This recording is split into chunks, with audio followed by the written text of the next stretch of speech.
Buenos días, mi nombre es Antonio Serrano. Este es el curso de Estrategia de Internacionalización de las Administraciones Públicas. Vamos a centrarnos en la cooperación internacional.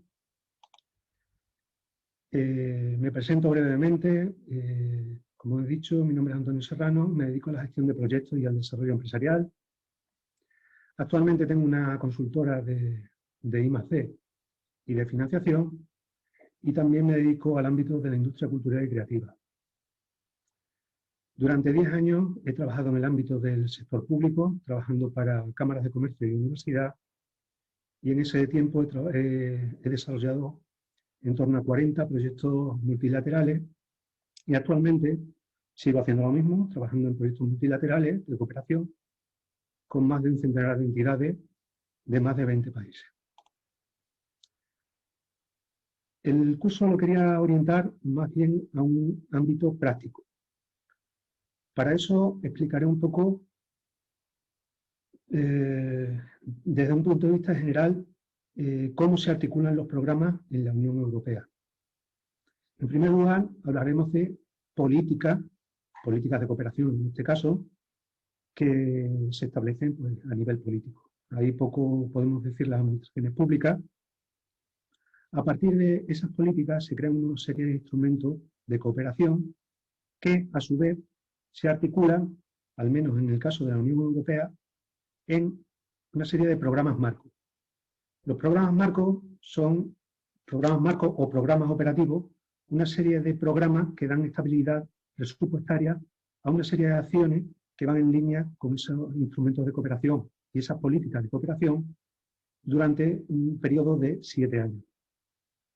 Ahora mismo acabamos de finalizar el periodo 2014-2020 e iniciamos el periodo 2021-2027, que actualmente está en negociación. Y de esos programas vienen colgando una serie de convocatorias de propuestas y licitaciones públicas, que son a las que las propias administraciones o organismos de todo tipo, incluidos empresas, pueden acceder. Todo en línea con las políticas previamente establecidas. Ejemplos de programas del marco 2014-2020 son algunos de los que tenemos ahí. El programa COSME de competitividad de las empresas para las pymes, el programa Horizonte 2020 de I+D, el programa LIFE orientado al medio ambiente, el programa Erasmus, célebre por conocerlo en el ámbito universitario, Europa con los ciudadanos, Interreg Europe, etc. Son muchos los programas, aquí veremos algunos ejemplos. Pero lo importante, eso es un esquema rápido, es cómo nosotros podemos llegar a cooperar internacionalmente con otras entidades. En este caso, podemos situar nuestra entidad como una entidad en el ámbito medio de la pirámide o en la cúspide de la pirámide, bien siendo una red de cooperación, un facilitador de relaciones de cooperación internacional, o como una entidad que busca cooperar internacionalmente.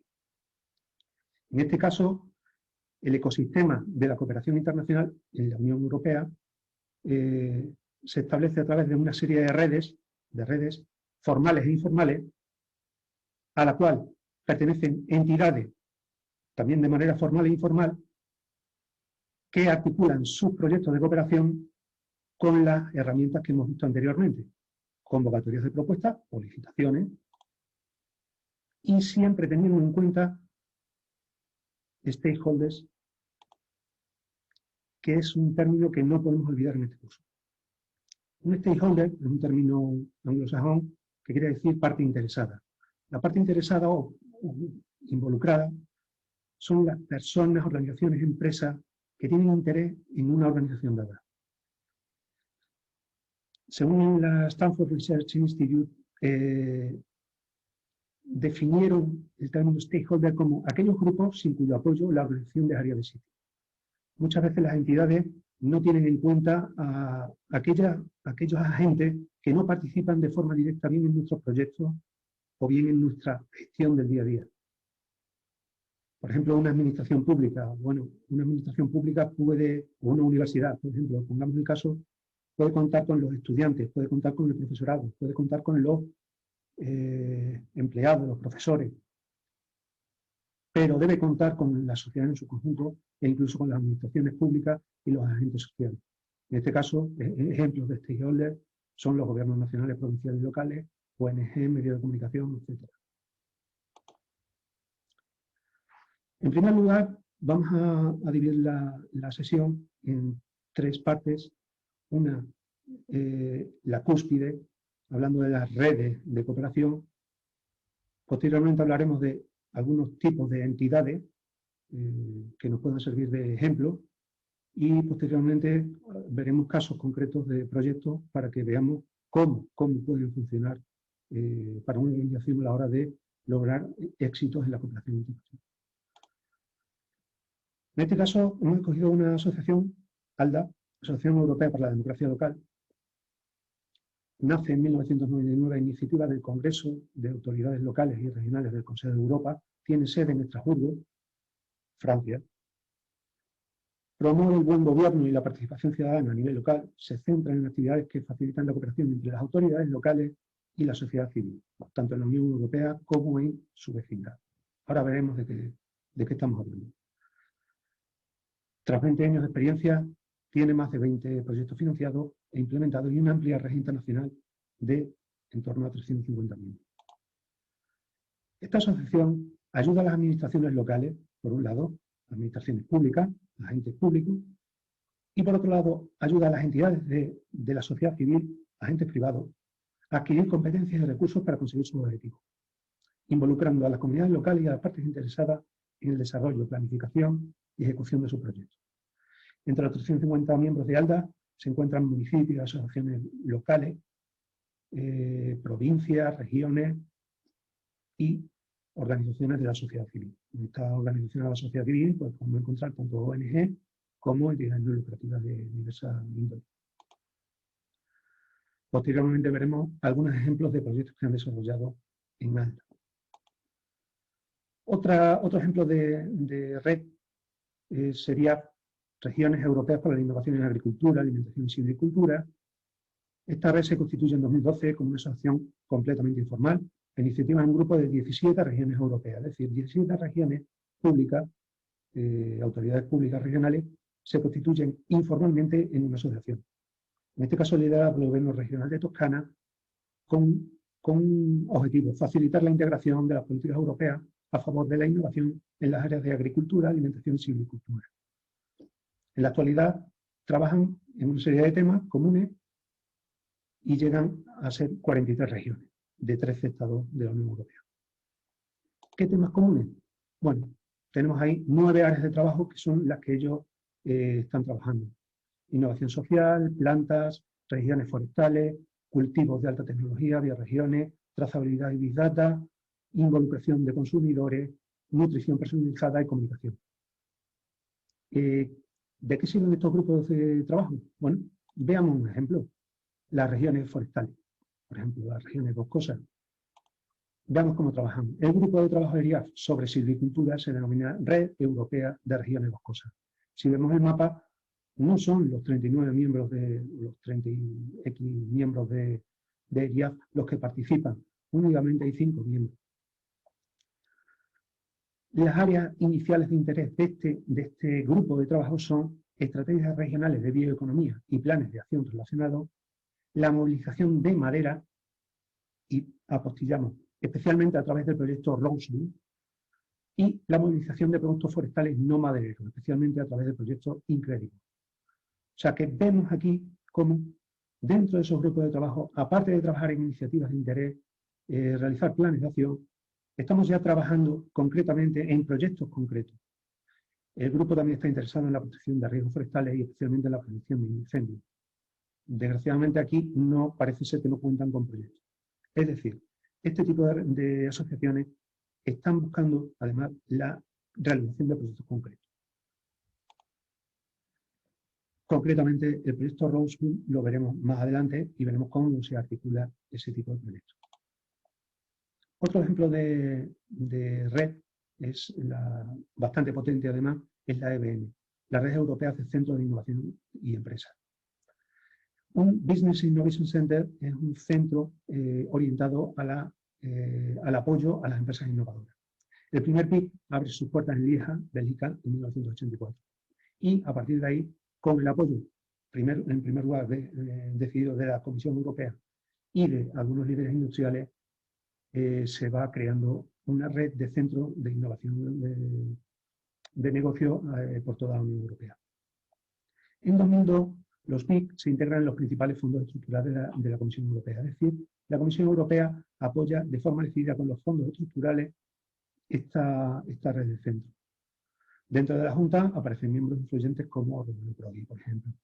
La Comisión Europea otorga finalmente a la EBN una licencia exclusiva de la marca EC-BIC, es decir, European Commission Business Innovation Center, reconociendo así esta red tanto la Dirección General de Empresas como la Dirección General de Investigación y la Agencia Espacial Europea.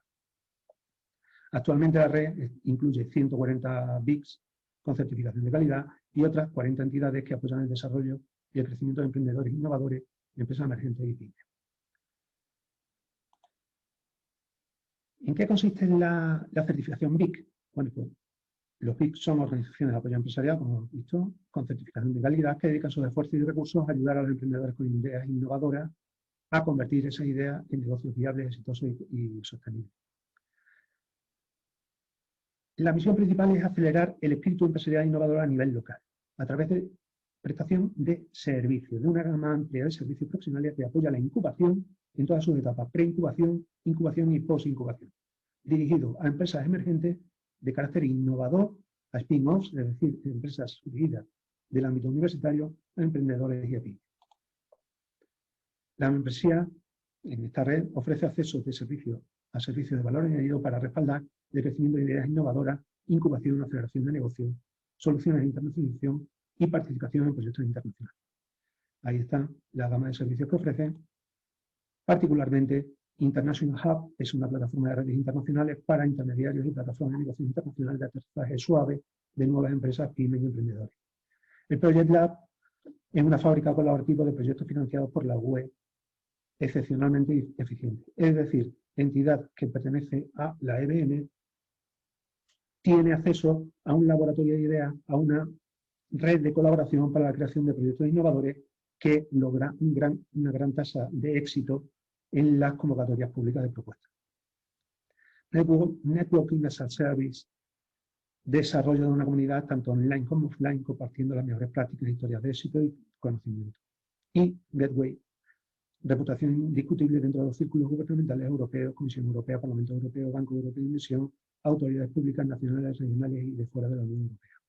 Es decir, esta red, aparte de realizar proyectos colaborativos, funciona como una plataforma de networking, tanto para el intercambio de buenas prácticas dentro de la red como fuera de la red, a nivel internacional, sirviendo a las empresas para una instalación, bien en Europa o bien en otros lugares de Europa, incluyendo tecnología de dentro o de fuera, y aparte funcionando como lobista en cuanto a la emisión de recomendaciones para la implantación de políticas innovadoras en las instituciones europeas. En el ecosistema de un BIC encontramos toda esa serie de stakeholders. Un BIC puede ser público-privado o, lo más habitual, público-privado, una colaboración público-privada. En torno a un BIC pues encontramos organizaciones que apoyan a las empresas, universidades, escuelas de negocios, inversores, clústeres, parques tecnológicos o organizaciones gubernamentales. Además, la EBN tiene miembros de fuera de la Unión Europea, como son el caso de Amprotec, India, Chile, Cuba, Coparmex. Ahí tenemos algunos ejemplos, con lo cual esta red tan potente puede ser utilizada por entidades de fuera de la Unión Europea. Asimismo, forman parte de esta red otras redes internacionales similares, no exactamente en cuanto a los servicios, pero sí que en ese ámbito. Ahí tenemos unos ejemplos que pueden funcionar a nivel pues, bien, regional en distintas partes del mundo o a nivel global. ERRIN es otro ejemplo de red, en este caso de investigación e innovación de las regiones europeas. A diferencia de la otra red, EBN, que era de centros de innovación, esta es de regiones europeas.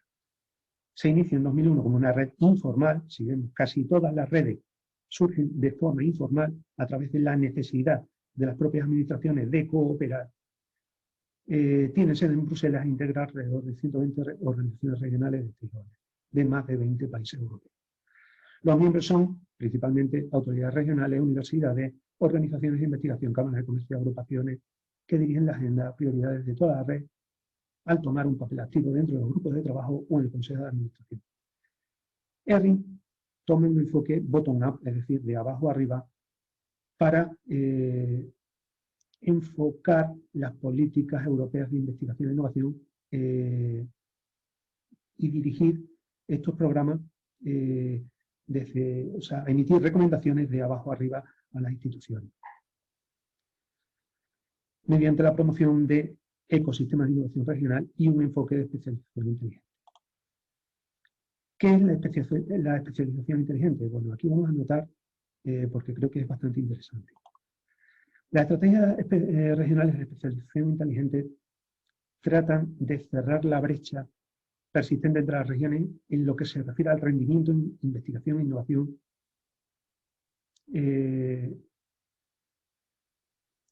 porque mediante la especialización inteligente se abre el camino a la transformación económica y la diferenciación impulsada por la innovación sobre la base de los activos locales y las ventajas comparativas de una región con respecto a otra. Para lograr el máximo impacto se espera que los esfuerzos y inversiones se centren en un número limitado de prioridades, identificadas mediante un proceso de descubrimiento en el que los emprendedores desempeñan un papel fundamental. Es decir, los fondos públicos en estas regiones, en las regiones que tienen una estrategia de especialización inteligente, son prioritariamente dedicados a ciertas áreas de especialización. Con lo cual, las convocatorias de propuestas, todos los instrumentos, están enfocados a estas áreas, con el objetivo de lograr el mayor impacto y la mayor especialización con vistas a crear un entorno donde esa región juega un papel dentro de una cadena de valor en el conjunto de regiones en el escenario internacional. De hecho, en la web, disponer de una estrategia RIS, como se llama, RIS 3, se ha convertido en un requisito previo para recibir financiación del Fondo Europeo de Desarrollo Regional. Es decir, para recibir fondos de desarrollo regional por parte de la Unión Europea exige que las regiones tengan una estrategia de especialización inteligente. Es decir, no puedo gastarme el dinero en lo que quiera, sino que debo crear una estrategia para definir cuáles son mis prioridades como región en base a mis propios recursos. Sobre todo, recursos de investigación, recursos de futuro. Un ejemplo, mi propia región, Extremadura, se articula en torno a 5 grandes. Mi región es una región rural, fronteriza con Portugal, España-Portugal, y tiene 5 sectores prioritarios: agroalimentación, energía limpia, turismo, salud y TICs. Extremadura tiene un potencial si se articula en torno a 2 grandes prioridades: la gestión sostenible de los recursos naturales y la aplicación de tecnología para la calidad de vida. En ese sentido, calidad de vida y recursos naturales tienen que ver con el ámbito alimentario, con las energías limpias, con el turismo en cuanto a calidad de vida y la salud y las nuevas tecnologías, las TIC. Todos los esfuerzos de mi región en los fondos públicos destinados al desarrollo empresarial y a la investigación y desarrollo van en torno a estas áreas. No solo a estas áreas económicas, sino a las áreas de excelencia de investigación, que son las que tenemos ahí: ingeniería y software, computadores, ecodiseño y nuevos materiales, electrónica y automática, agronomía, biología, ecología, química, bioquímica y biotecnología. Es decir, mi región se especializará en estos ámbitos de investigación, jugando un papel clave incluso para otras regiones en estos ámbitos. Esto es lo que se busca con este tipo de política. ERRI, como hemos dicho, tiene 13 grupos de trabajo que trabajan, pues como hemos dicho, en esos ámbitos. Innovación, inversión, política, ciencia, educación para la sociedad, arquitectura inteligente, etc. La Red Europea de Centros Culturales, otro ejemplo, en este caso en el ámbito cultural, se funda en 1994 con el objetivo de promover el diálogo y la cooperación entre centros culturales de orientación social en Europa. Agrupando a 63 miembros, representa a más de 5.000 centros culturales en 27 países. Esto no quiere decir que los 5.000 centros culturales sean miembros de la red, sino que, igual que en una pirámide, la red incluye a 63 miembros que a su vez tienen esta serie de miembros. Al unirse a la NCC, se está dispuesto a trabajar en red, así como a intercambiar información, conocimientos y mejores prácticas con los demás miembros. Ahí tenemos un ejemplo de los distintos tipos de miembros: redes nacionales de centros culturales, ciudades, centros culturales individuales e incluso personas individuales como miembros asociados. El 80% de las organizaciones miembros de esta red están financiados total o parcialmente con fondos públicos. EURADA es la Asociación Europea de Agencias de Desarrollo. Fundada en 1992, reúne a personas que trabajan en el desarrollo económico a través de una gran red de 66 miembros en 21 países de la Unión Europea y de fuera de la Unión Europea. Esta asociación facilita la cooperación entre los profesionales del desarrollo económico regional. Pueden trabajar en red, planificar proyectos comunes de la UE, cooperar, defender y participar a nivel europeo. EURADA sirve como una instalación internacional bien establecida para conectar las agencias de desarrollo entre sí, con Europa y con las oportunidades que Europa tiene que ofrecer. Ahí vemos algunos de los objetivos de esta asociación y el conjunto de proyectos, sobre todo apoyados por los fondos FEDER, Fondos Europeos de Desarrollo Regional, y por el conjunto de fondos de la Comisión Europea centralizada. Un ejemplo de distintos proyectos que lleva a cabo la asociación. Como vemos, las asociaciones informales trabajan sobre todo en torno a proyectos que han ido creando esa estructura de asociación europea o de red. En el caso de EURADA, podemos destacar el proyecto Beyond DGP, donde particularmente participé como asesor externo. La Asociación Europea de Información sobre el Desarrollo Local, creada en 1988, por personas con ideas afines que creían en la integración europea y creían que podían hacer una contribución positiva a la ciudadanía y al desarrollo sostenible de las comunidades locales. Inicialmente centrada en la política de empleo, formación e integración sociolaboral, amplia alcance sus actividades en los años 90, especialmente en el ámbito del desarrollo rural. En particular, a través de su papel en la coordinación del Observatorio Europeo LIDER. Esto también ocurre con muchas asociaciones o muchas redes. En función, a lo largo del paso del tiempo, puesto que el escenario va cambiando, van asumiendo o van modificando sus estrategias de acción. En este caso, inicialmente enfocados en empleo, formación e integración sociolaboral, surge en los años 90 una preocupación por el ámbito del desarrollo rural y se crean nuevos instrumentos políticos que hay que gestionar, con lo cual la asociación, preocupada por el impulso de sus propios socios, desea jugar un papel en el desarrollo rural. ¿Qué es LIDER? Bueno, pues la iniciativa comunitaria LIDER, bastante interesante, significa vínculos entre acciones de desarrollo de la economía rural. Fue puesta en marcha por la Unión Europea como un programa piloto experimental y destinado al ámbito rural, donde trataba de luchar contra el despoblamiento del medio rural, a través de la diversificación de la economía, mediante la participación activa de la población interesada, de las empresas, de las asociaciones y de la administración de las zonas rurales beneficiarias. Esta participación se canalizó y normalizó por medio de los denominados grupos de acción local. Los grupos de acción local son asociaciones público-privadas, habitualmente lideradas por, normalmente, ayuntamientos o entidades locales, donde también se suman empresas o asociaciones del ámbito local, sociedades del ámbito civil, etc., que han sido responsables del diseño y ejecución de sus programas de desarrollo rural. A partir de 2007, la iniciativa LEADER se consolida como herramienta para convertirse en uno de los ejes de la política de desarrollo rural europea, dentro del FEADER. Estos grupos, los grupos de acción local, se constituyen comarcalmente, regionalmente, etc. Ya hemos visto que a través de una cooperación público-privada se crea una asociación que es encargada de gestionar fondos FEADER directamente. Esos fondos llegan a estos grupos de acción local, que son los encargados de, a través de esta metodología LEADER participativa, emitir convocatorias de propuestas para que accedan las comunidades locales, bien las empresas, bien los propios ayuntamientos, bien asociaciones, etc.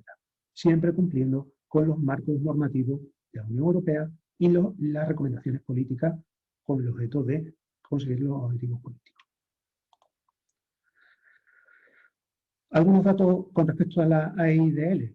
Bueno, pues entre 2000 y 2006, como hemos dicho, se ha dedicado más bien al ámbito de la comunicación. La agencia fue responsable de la gestión de URBAC, que es un programa europeo de desarrollo urbano, donde se le encomendó las tareas de información y comunicación.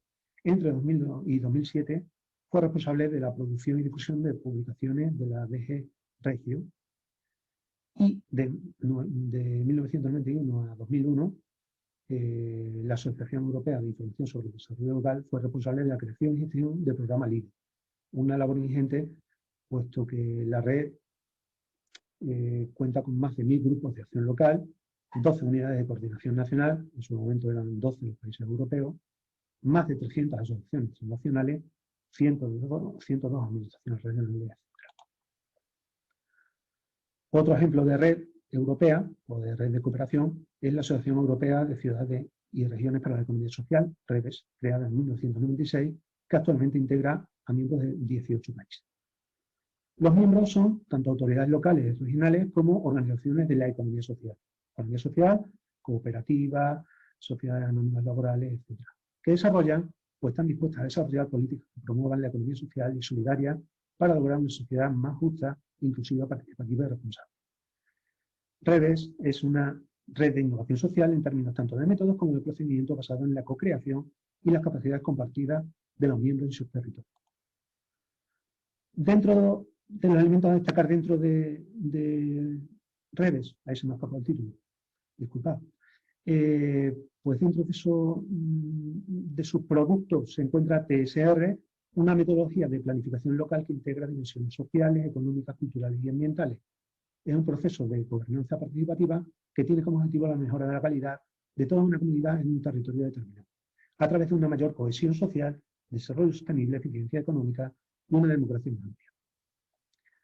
Sus directrices están en línea con instrumentos preexistentes como la Agenda Local 21, Pacto Mundial contra la Violencia Social, RSC, y un elemento diferencial a destacar es la territorialidad de esta certificación, la capacidad para integrar todos los aspectos y actores en un territorio, la dinámica participativa y autodeterminante de la comunidad de un territorio dentro de los límites de las normas internacionales y, sobre todo, su mensurabilidad y, por tanto, su comparabilidad. Una gran red a la que le tengo mucho aprecio por haber trabajado tantos años en cámaras de comercio es Eurocámaras, la Asociación de Cámaras de Comercio e Industria Europea, establecida en 1958 como respuesta directa a la creación de la Comunidad Económica Europea. Representa a más de 20 millones de empresas en Europa a través de 25 miembros. Dentro de Eurocámara se integran más de 1.700 cámaras regionales y locales. Más del 93% de estas empresas son pymes y las empresas miembros de Chambers emplean a más de 120 millones de personas. ¿Cuál es el objetivo principal de Eurocámara? Influir en la evolución de las políticas en beneficio de las cámaras y sus electores, capitalizando la fuerte conexión de la red con la economía de base y utilizando posiciones políticas basadas en evidencia que reflejen la necesidad de la comunidad empresarial europea, en particular las pymes. O sea, una actividad fundamentalmente de cabildeo, de lobby, de influencia en las decisiones políticas de la Comisión Europea y del entramado político europeo. En el ámbito de los proyectos, gestiona y coordina varios proyectos en beneficio de las cámaras y de la comunidad empresarial en general. Estos proyectos cofinanciados por la Unión Europea se relacionan con las prioridades políticas de Eurocámara y, por tanto, cubren una amplia gama de necesidades diseñadas para ayudar a las empresas individuales y mejorar la competitividad de Europa. En cuanto a la acción más, quizás que más se pueda ver, la comunicación, la visibilidad, las principales iniciativas de Eurocámara son el Foro Económico Eurochambers y el Parlamento Europeo de Empresas. Dentro de las prioridades de Eurocámara podemos encontrar 5 ejes. Uno es Europa Global, donde encontramos ahí una plataforma de cámaras globales. Otra es Mercado Único, donde se destacan 2 proyectos, Consumer Law Ready, donde se ofrece información a las empresas sobre la legislación en materia de consumo. Entrecom Europe es un programa de formación en habilidades empresariales o para emprendedores. Habilidades y emprendimiento, que ahora veremos. Pymes y política económica, que hemos dicho que es más bien enfocado a recomendaciones políticas. Y Europa Sostenible, donde destaca un partenariado Unión Europea-India para trabajar en temas de energía y de clima. En cuanto a habilidades y emprendimiento, es donde está el grueso de proyectos de Eurocámara. Podemos destacar Eurocámara, Eurochambers Women Network, proyectos como Archipiélago, Erasmus para jóvenes emprendedores, que después veremos, European Migrant Entrepreneurship Network. Como vemos, se trabaja en temas de migración, temas de refugiados, de empleo, y esta es la labor a grandes rasgos de Eurocámara, si bien el grueso de Eurocámara es la representación institucional y el lobby, más que la realización de proyectos en sí. Éramos como para jóvenes emprendedores, lo veremos posteriormente. Entre las entidades de cooperación hemos señalado 2. Entidades de cooperación puede ser cualquiera, una administración pública, una entidad sin ánimo de lucro. Yo en destacar 2 por su idiosincrasia. En primer lugar, Europei, que se habrá oído hablar mucho, que se dedica al ámbito de la cooperación. Europei en realidad es la Dirección General de Desarrollo y Cooperación, que actualmente ha cambiado. Disculpa. La Dirección General de Desarrollo y Cooperación, Europei, es responsable de la política de desarrollo de la UE y del suministro de ayuda europea a todo el mundo. Aumenta la capacidad de la UE para establecer una política de desarrollo de vanguardia dirigida a todos los países en desarrollo e impulsa la coherencia de la política de desarrollo, mejorando los mecanismos de ejecución de su suministro.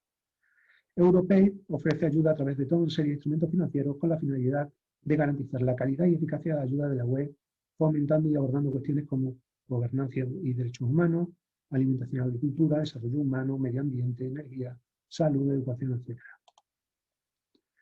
Europei concede financiación a través de subvenciones y contratos para llevar a cabo proyectos o actividades de ayuda exterior de la Unión Europea, a través de los 2 instrumentos que hemos visto, subvenciones y contratos. Las subvenciones son ayudas económicas directas con cargo al presupuesto de la UE o al Fondo Europeo de Desarrollo. Se convocan a través de convocatorias de propuestas y se acceden en forma de donaciones a entidades activas en el ámbito de la ayuda exterior. Se basan en el reembolso de los costes elegibles y por lo general el beneficiario debe aportar una parte de la financiación. Es decir, no es una financiación, sino que es una cofinanciación. Puede estar entre el 50%, el 90%, 95%, raramente llega al 100%. Contrato. Pues para adquisición de suministros, realización de servicios o ejecución de obras se inicia un procedimiento de licitación, al término del cual se celebra un contrato público.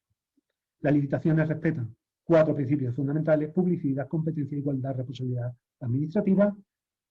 Y en este caso, el órgano de contratación recibe el producto o servicio acordado a cambio de un pago. O sea, en este caso, es un 100% del precio y simplemente se accede a un proceso de licitación pública transparente, donde se nivela, se arregla unos criterios de evaluación, tanto el precio como la calidad del servicio o producto o lo que sea. Los instrumentos de financiación que comprende europea en el periodo 2014-2020, por determinar todavía el siguiente periodo, pues ahí tenemos un conjunto de instrumentos que forman parte de lo gestionado por la Dirección General de Desarrollo y Cooperación. Política exterior y de seguridad común, instrumentos de cooperación y desarrollo, voluntariado de protección civil, instrumento europeo para la democracia y derechos humanos, instrumento europeo de vecindad, fondo de garantía para acciones exteriores, etcétera, etcétera, etcétera. Otro tipo de entidad a señalar por la casuística, que quizás sea interesante establecer en Latinoamérica, son las agrupaciones europeas de cooperación territorial. Estas agrupaciones, estas entidades son instrumentos europeos de cooperación transfronteriza, transnacional e interregional, creados para ayudar a poner en marcha proyectos cofinanciados por la Unión Europea y acciones impulsadas por las autoridades regionales o locales con o sin participación de la financiación comunitaria. Estas entidades tienen personalidad jurídica, es decir, son entidades con personalidad jurídica y se rigen por un convenio adoptado por unanimidad entre sus miembros. Actúan en nombre de sus miembros, quienes aprueban sus estatutos por medio de convenios especiales en los que se describen la organización y las actividades de las AECT. Deben tener como mínimo 2 órganos, uno es la asamblea, formada por los representantes de sus miembros, y un director que representa a la AECT y actúa en su nombre.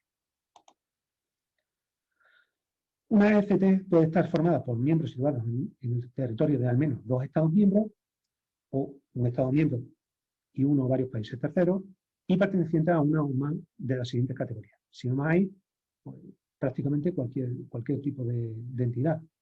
Empresas públicas o organismos de derecho público, autoridades locales, regionales, de ámbito nacional. Sí que se solicita que sean entidades públicas. Y terminando con la base de la pirámide, vamos a poner ejemplos de proyectos concretos.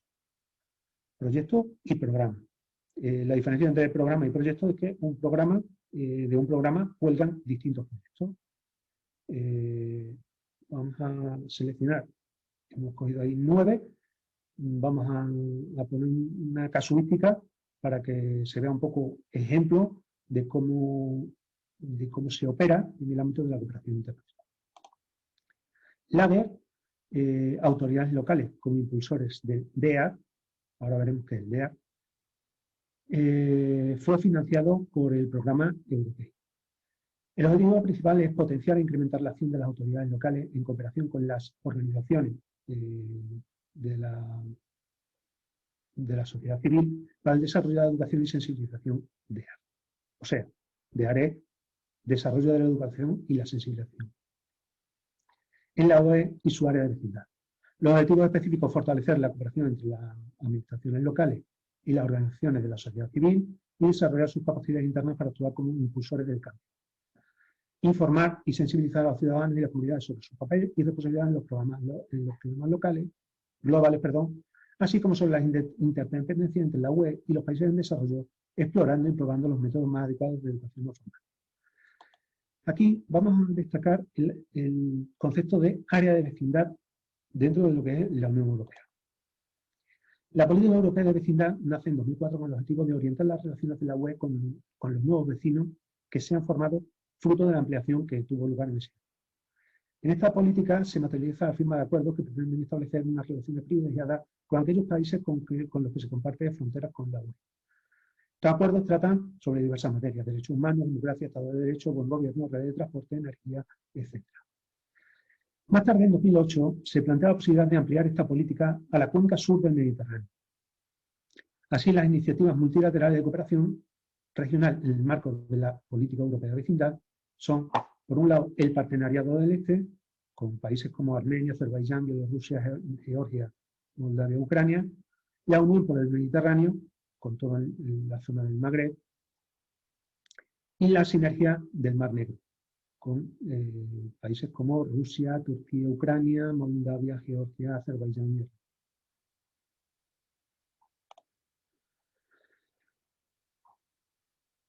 y ¿Cómo se ha articulado la política europea de vecindad? Bueno, pues a través de instrumentos políticos como han sido en el año 2007-2014 el instrumento ENVI, el Instrumento Europeo de Vecindad y Asociación, en el periodo 2014-2020, Instrumento Europeo de Vecindad. Este instrumento de cooperación es gestionado por la DG, el Desarrollo de Cooperación Europea, y tiene 6 objetivos que están ahí relacionados. Y la razón por la que he incluido esta diapositiva es por señalar el Instrumento de Vecindad, Desarrollo y Cooperación Internacional del marco 2021-2027, en el que contará con un instrumento mundial que se convertirá en el principal instrumento financiero de la UE para abordar los principales objetivos de política exterior, desde la promoción del desarrollo sostenible hasta la lucha contra el cambio climático, pasando por la defensa de un orden basado en normas, así como la paz, la estabilidad en el entorno europeo y en todo el mundo. Esto abre las puertas, si bien antes ya se había abierto a través de diversos instrumentos como ALINVEST, a una posible colaboración, sobre todo para los alumnos, en el ámbito de las relaciones Latinoamérica y Europa. Por lo tanto, podemos estar atentos a las posibilidades que se marcan en este ámbito, tanto en licitaciones como en posibles convocatorias de proyectos. En el caso del proyecto LADER, dejando el inciso, vamos a ver el caso de un consorcio. Un consorcio típico, en este caso, está compuesto por 27 socios de 20 países, 4 de ellos de fuera de la Unión Europea, además de 19 asociados. ¿Cuál es el rol de figuras dentro de un consorcio? Bueno, pues habitualmente hay 3 figuras. En primer lugar, el líder o coordinador, que es quien presenta las propuestas. Este es el responsable de la firma de contrato. Es lo habitual. Por otro lado, tenemos a los socios. Los socios, los partners, son co-beneficiarios. Unas veces son beneficiarios a través del contrato directamente con la agencia que concede la subvención, o lo más habitual es que establezca una relación contractual con el líder del proyecto. Y en tercer lugar tenemos la figura del asociado. El asociado no recibe financiación por parte del proyecto, pero sí es participante activo dentro del proyecto. Entonces, bueno, conocer simplemente esos 3 tipos de figuras dentro de lo que es un consorcio. Un programa de trabajo típico dentro de un proyecto se articula en torno a un paquete de gestión relacionado con la gestión y la coordinación, que lo tenemos ahí, el Work Package One, donde muchas veces, dependiendo del tipo de proyecto, se extrae otro paquete de trabajo más enfocado en la evaluación, monitorización y sistema de calidad. En este caso, el segundo paquete de trabajo, investigación aplicada, tiene que ver más con lo que es sentar las bases de un proyecto, el estado del arte o una investigación a partir de fuentes primarias o secundarias. En el tercer caso tenemos construcción de la capacidad. En este caso trata de un desarrollo de materiales formativos, de módulos, de herramientas educativas, con vistas a desarrollar las habilidades DEA. Un cuarto paquete está orientado a itinerarios temáticos, en este caso pues, relacionados con la migración, con la participación ciudadana, la cooperación público-privada, etc. Un quinto paquete está orientado a itinerarios geográficos. En este caso, ámbito Mediterráneo, ámbito sureste europeo y este Europa. Un sexto paquete de trabajo sobre la construcción de la capacidad de los educadores. En este caso, con 3 tareas o subtareas dentro de ese paquete de trabajo. La feria de las herramientas o un toolkit, una caja de herramientas con metodologías, experiencias y herramientas en el ámbito del desarrollo educativo.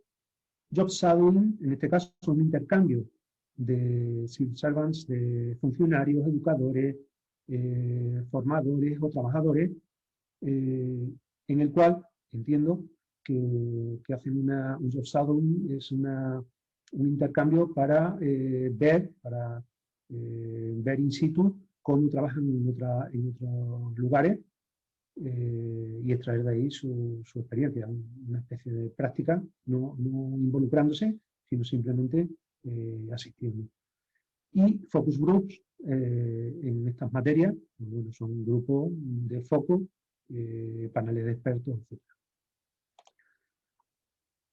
etc. Un séptimo un programa de paquete de trabajo orientado a la resubvención, ahora veremos de qué se trata.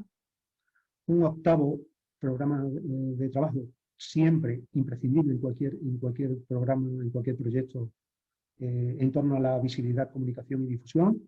La difusión siempre es obligatoria, sobre todo si se quiere conseguir un impacto más allá de los usuarios del proyecto. Hemos dicho que vamos a hablar de qué es eso de la resubvención. Es interesante verlo aquí, pero se está aplicando ahora bastante en los programas de investigación. Ahora veremos el ejemplo. Es lo que se denomina financiación en cascada. La financiación en cascada o apoyo financiero a terceras partes es un mecanismo financiero que en este caso la Comisión Europea está comenzando a utilizar principalmente en el programa Horizon para distribuir los fondos públicos. El objetivo perseguido es la simplificación de los procedimientos administrativos a las organizaciones con menor capacidad de acceso a los fondos públicos, fundamentalmente las pymes. De modo que, a través de esta figura, los proyectos financiados por la UE pueden emitir, a su vez, convocatorias abiertas a las que pueden acceder de un modo más ágil estas organizaciones, siempre atendiéndose a criterios de transparencia y libre concurrencia, marcados con carácter previo en el proyecto financiado. De este modo se pretende regar, de ahí el término cascada, a la mayor cantidad de organizaciones, siempre cumpliendo con los criterios de eficiencia en el gasto público. Es decir, podemos presentar un proyecto, vamos a poner 100.000 euros, donde 50.000 euros los vamos a destinar a crear una propia convocatoria de proyectos donde vamos a repartir a 5 empresas 10.000 euros a cada una, por ejemplo. Puede ser eso, puede ser una asignación de beca. Esta es la figura de financiación en cascada. Y no es la propia administración o la agencia que ha creado la convocatoria quien la concede, no. Es el proyecto en sí quien concede esa subvención. Después, posteriormente, habrá su justificación financiera y económica con respecto a la agencia principal. Esta es la idea. Siguiendo con el proyecto, un paquete de trabajo noveno que desconozco, componente creativo, pues puede ser desde recomendaciones políticas, no lo sé. El caso, también es interesante señalar la sostenibilidad de los proyectos. El proyecto LADER no surge de un día para otro, sino que es el seguimiento natural de un proyecto previo, Working Together for Development, que se centró en la información, la formación y la creación de redes para asociaciones de administraciones locales y redes de organizaciones de la sociedad civil. Este proyecto, bueno, tenemos ahí un enlace a YouTube y al propio proyecto, está desarrollado entre sus socios por la asociación que hemos visto anteriormente, ALDA. Otro proyecto desarrollado por ALDA es WEMI, Integración y Empoderamiento de Mujeres Migrantes, un proyecto de 24 meses de duración financiado por el programa OMIF, Fondo de Asilo, Migración e Integración. El objetivo es empoderar a mujeres migrantes y refugiadas con el objetivo de que se conviertan en protagonistas de las comunidades donde viven, actúen como multiplicadoras de sus familias y círculos. Un ejemplo de consorcio, pues aquí tenemos, por ejemplo, a ALDA, que hemos concretado. Tenemos a una universidad que es la líder, una universidad griega, estatal. Fox University es una entidad sueca, integrada por 5 fundaciones, que son las extensiones universitarias de 5 universidades suecas. IFA Academy, una entidad dedicada a la educación de adultos, dependiente de una administración pública en el ámbito del comercio internacional, creo que es, o de la cooperación internacional. Oxfam, Italia, una organización, una ONG, y bueno, vemos incluso una compañía de formación, una empresa privada de formación. O sea, este es el consorcio típico de un proyecto europeo. Entidades públicas y privadas balanceadas geográficamente del sur, del norte, este, oeste, y aportando diversos know-how. Unas más tecnológicas, otras más políticas. O sea, es lo que se busca cuando se hace un proyecto de cooperación, que todos aporten su propio know-how para que el resultado sea una contribución en valor a cada uno de ellos. Otro ejemplo muy típico es una universidad de verano, que también desarrolla ALDA, en este caso simplemente financiada por una región francesa. Tenemos el proyecto Rosewood, financiado por el programa Horizon 2020. Rosewood es la red europea de regiones sobre la movilización sostenible de la madera. El proyecto está diseñado para desarrollar redes regionales que conecten los actores de la cadena de valor de la movilización de la madera, desde los propietarios forestales a las autoridades regionales relevantes, pero también a la industria forestal, para así cubrir y encontrar respuestas a los principales desafíos en este campo, especialmente la sostenibilidad medioambiental. Mediante el intercambio de innovaciones tecnológicas y no tecnológicas, casos de mejores prácticas y resultados de I+D+I, este enfoque multiactor pretende cerrar lagunas de conocimiento y crear nuevas oportunidades para asociaciones económicas entre las partes interesadas y las autoridades interregionales. ¿Cuáles son los principales resultados del proyecto? Bueno, pues una red de transferencia de conocimientos para la movilización sostenible de la madera europea, articulada en torno a 4 centros regionales para la movilización sostenible de la madera, ubicados en el norte, centro, este y sur de Europa, que coordinan y apoyan el diálogo y la colaboración sobre la movilización de la madera entre profesionales, expertos y actores políticos y económicos. Es decir, el consorcio, creado por X entidades, crea, entre ellos, 4 centros regionales. Eso no quiere decir que todos participen de cada uno de esos centros, sino que un resultado del proyecto es la creación de esos 4 centros, de los que, posteriormente, una vez finalizado el proyecto, todos son beneficiarios. Son beneficiarios, no son ejecutores. Posteriormente, o sea, otro resultado es facilidades para la adopción de mejores prácticas como nuevas oportunidades de negocio. Aquí pues encontramos de todo, cajas de herramientas, mapas geoposicionados para explorar buenas prácticas e innovaciones por país, tipo, dominio, hojas de ruta basadas en necesidades de las partes interesadas, destacando mejores prácticas, etc. Rosewood 4.0 es la continuación de Rosewood. O sea, una vez finaliza un proyecto, no quiere decir que el proyecto se pare, se guarde en el cajón, sino al contrario.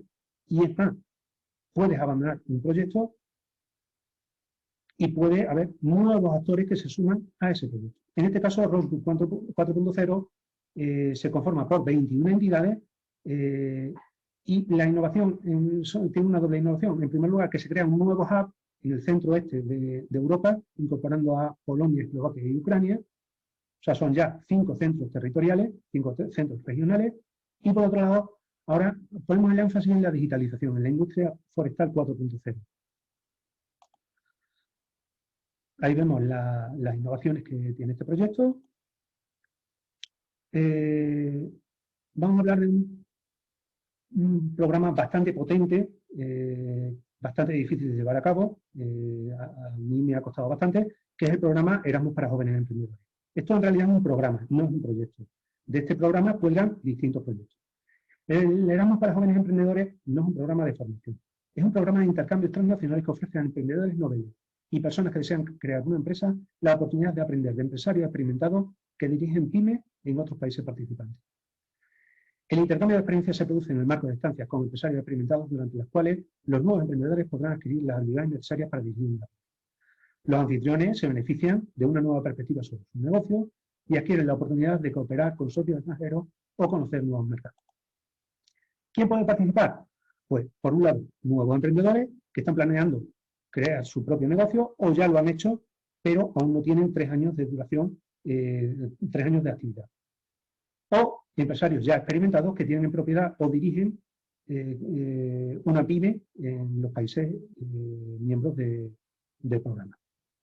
El programa ayuda a estos aspirantes europeos empresarios pues con una estancia de entre 1 y 6 meses, sufragando parcialmente esta expansión.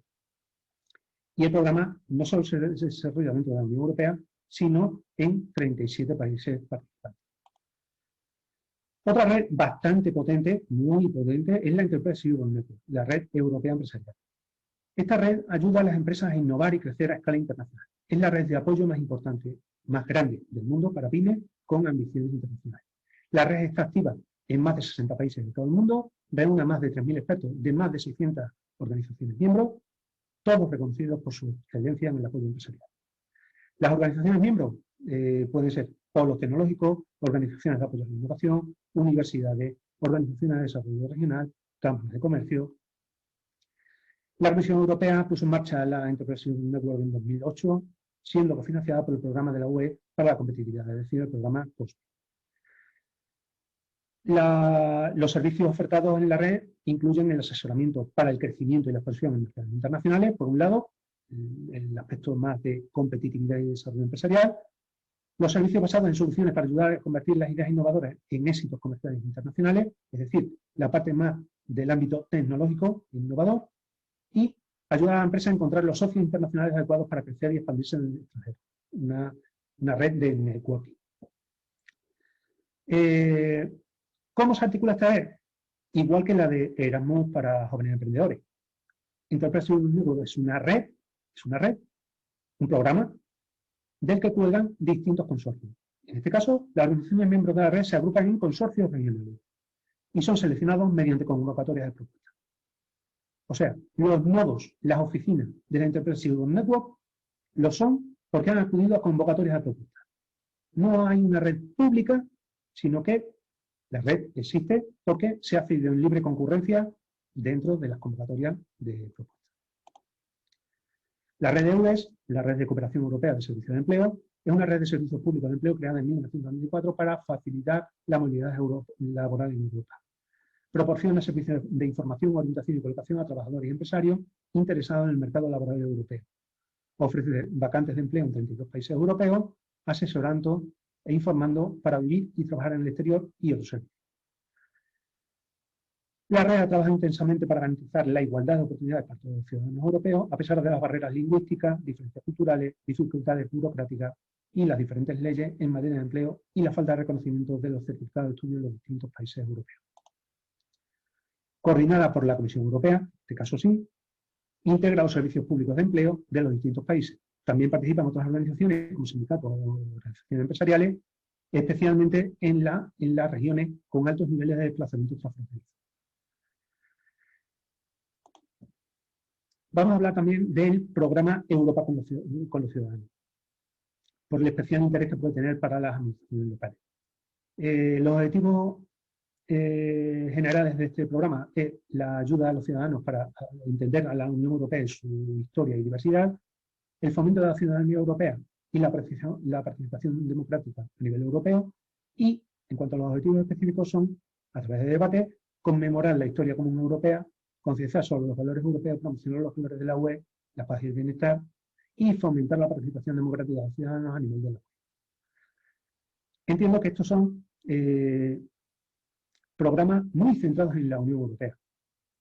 El objetivo de mostrar esta presentación, estos casos, es cómo llevar estos ejemplos a Latinoamérica, cómo adaptarlos a la realidad, tanto política como de los instrumentos financieros o políticos que existen y sobre todo las necesidades. Por eso hay que lograr un enfoque bottom-up y también de arriba abajo. En el caso de Europa con los ciudadanos, existen tres tipos de medidas: memoria histórica europea, compromiso democrático y participación ciudadana, y acción horizontal de valoración. Dentro de la memoria histórica europea, bueno, pues se sufragan proyectos relacionados con actividades que invitan a la reflexión sobre la diversidad cultural y los valores comunes europeos. Dentro del compromiso democrático y participación ciudadana, pues hay proyectos de hermanamiento de ciudades, redes de ciudades o proyectos de la sociedad civil. Y vamos a terminar con el proyecto o el programa marco de cooperación territorial, que se denomina Interreg, cuyos fondos proceden del denominado FEDER, Fondo Europeo de Desarrollo Regional. En este caso, el programa financiado por el FEDER está diseñado para apoyar el proceso de aprendizaje de políticas entre organizaciones con el objetivo de mejorar el rendimiento y la eficacia de las políticas de los programas de desarrollo regional. Nos estamos refiriendo a Interreg Europe. El programa permite que las autoridades públicas locales y regionales, así como otros actores de relevancia regional, puedan intercambiar buenas prácticas e ideas sobre la forma en que funcionan las políticas públicas y así encontrar soluciones que mejoren sus estrategias y prestar un mejor servicio a sus ciudadanos. En este caso, Interreg Europe, al menos en este marco 14-20, ha funcionado en torno a 4 ejes fundamentales, no fundamentales, en torno a 4 ejes. Mejora de las infraestructuras y capacidades del sector de la innovación y la investigación, mejora el desarrollo regional de las pymes, desarrollo, crecimiento e innovación, logra una transición a una economía baja en carbono, mejora de la protección y el desarrollo del patrimonio natural y cultural. El programa se nutre, como hemos dicho, del Fondo Europeo de Desarrollo Regional de las distintas regiones europeas. Y aquí tenemos que hacer una distinción entre los distintos programas Interreg. El Interreg Europe es el Interreg C, el programa de cooperación territorial interregional. Pero también existen los programas Interreg B, que son transnacionales, y los programas Interreg A, que son transfronterizos. En el caso de Interreg B, cooperación regional transnacional, involucra a regiones de varios países de la UE que forman áreas más grandes. Ahí vemos algunos ejemplos. Por ejemplo, en el caso de España, Portugal y sur de Francia, se denomina área suroeste. Tenemos ahí pues, zona Danubio, zona Mediterráneo, que involucra al sur de España, Italia, Balcanes y Grecia. Su objetivo es promover una mejor cooperación y desarrollo regional dentro de la Unión mediante un enfoque conjunto para abordar problemas comunes. ¿Qué temas cubre? Pues similar a algo distinto al Interreg C y más operativo, menos de política, sino más operativo y cubre, ya hemos dicho, innovación, medio ambiente, accesibilidad, incluyendo telecomunicaciones y desarrollo urbano sostenible. En el caso de Interreg C, quizás es el más potente porque es donde las regiones asignan mayores recursos. No olvidemos que los fondos FEDER están atribuidos a cada región y son las regiones las que ceden parte de esos fondos FEDER para financiar estos programas de cooperación territorial. En el caso de Interreg C, se apoya la cooperación entre regiones de al menos 2 Estados miembros que se encuentran directamente en la frontera o adyacentes a ella. Su objetivo es abordar los desafíos comunes identificados conjuntamente en las regiones fronterizas y explotar el potencial de crecimiento sin explotar en las áreas fronterizas, al tiempo que se desarrolla el proceso de cooperación para el desarrollo armonioso general de la Unión. Actualmente existen 60 programas de cooperación transfronteriza en la UE. Están ahí señalados, por ejemplo, en el caso de mi región, existe el llamado POCTEP, Programa Operativo Transfronterizo España-Portugal. Recapitulando, la cooperación internacional desde un punto de vista práctico depende de las políticas de cooperación, tiene un enfoque arriba-abajo. De esas políticas de cooperación parten unos instrumentos de cooperación con los cuales se articulan una serie de programas financieros de los que surgen convocatorias de propuestas y licitaciones públicas. Y en un enfoque bottom-up, de abajo arriba, tenemos que, a partir de proyectos de cooperación, nuestras entidades pueden hacer uso de las redes de cooperación ya existentes.